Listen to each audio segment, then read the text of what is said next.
Assalamualaikum warahmatullahi wabarakatuh. Saya Rahmat Gifari. Pertama, saya ingin menjelaskan mengenai UTS ERP Sirek 6B.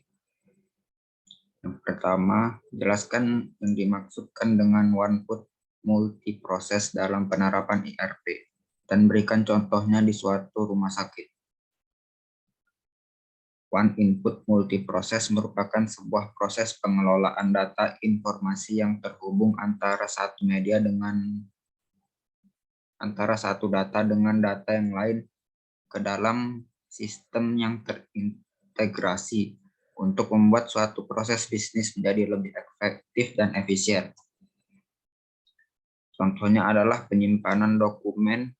Ada berbagai macam laporan, catatan kritis, dan informasi yang perlu disimpan terhadap pasien. Daripada menggunakan aplikasi penyimpanan pihak ketiga, dengan menggunakan lampiran file untuk menyimpan dokumen multimedia dari segala format, mulai dari teks, PDF, laporan, gambar, atau video. Ini juga memastikan bahwa catatan pasien mencerminkan semua informasi yang berkaitan dengannya. Yang kedua, pengembangan ERP harus memperhatikan yang disebut dengan best practice. Apa ya?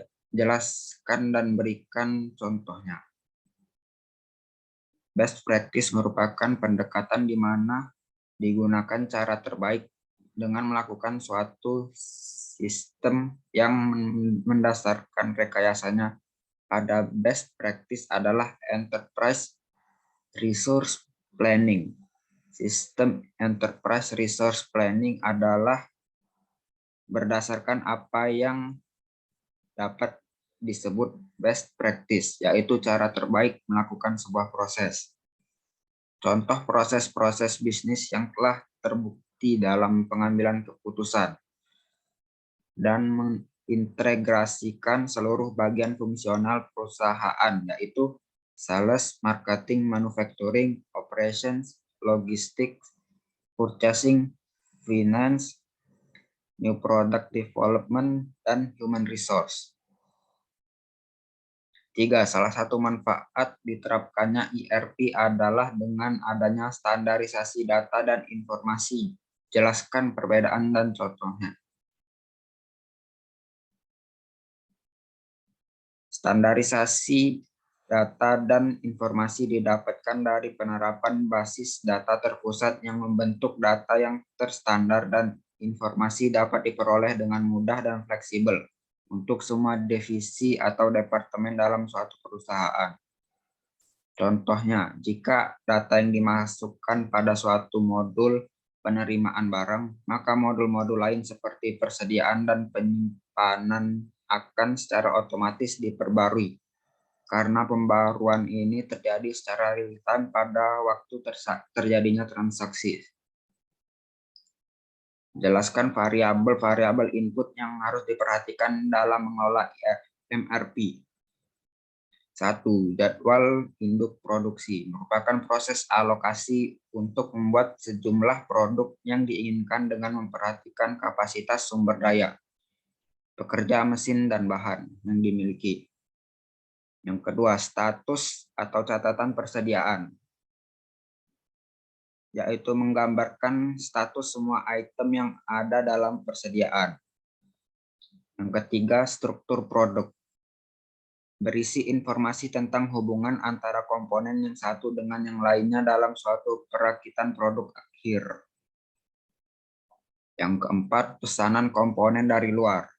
Pesanan ini tidak digunakan untuk pesanan independen, tetapi lebih pada pihak luar yang membutuhkan, misalnya untuk servis part, pesanan antar perusahaan, dan untuk kepentingan yang tidak berhubungan dengan produksi atau eksperimen, pengujian, promosi, dan pemeliharaan. Yang kelima, peramalan permintaan independen. Peramalan ini digunakan untuk komponen yang dibutuhkan oleh produksi, tetapi di luar sistem MRP, misalnya untuk peramalan atas pesanan komponen dari perusahaan lain dan peramalan atas item yang independen. Yang Soal kelima, untuk masing-masing bahan baku A, B, dan C, tentukan nilai-nilai sebagai berikut. Netting, loading, offsetting, dan explosion.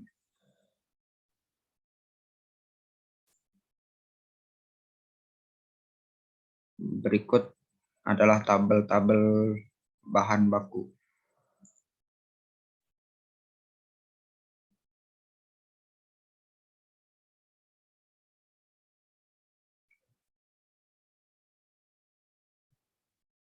Berikut adalah offsetting dari bahan baku A. Explosion dari bahan baku A dan netting dari bahan baku A.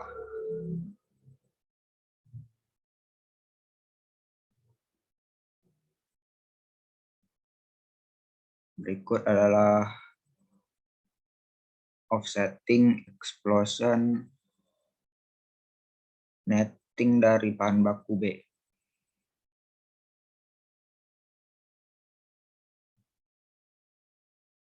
Berikut adalah offsetting, explosion, netting dari bahan baku C.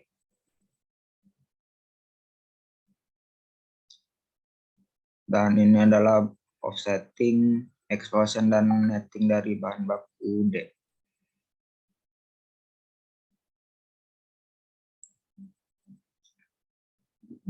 Hanya ini saja yang dapat saya sampaikan. Lebih dan kurangnya saya minta maaf. Apa ada salah kata saya mohon maaf. Saya akhiri. Wassalamualaikum warahmatullahi wabarakatuh.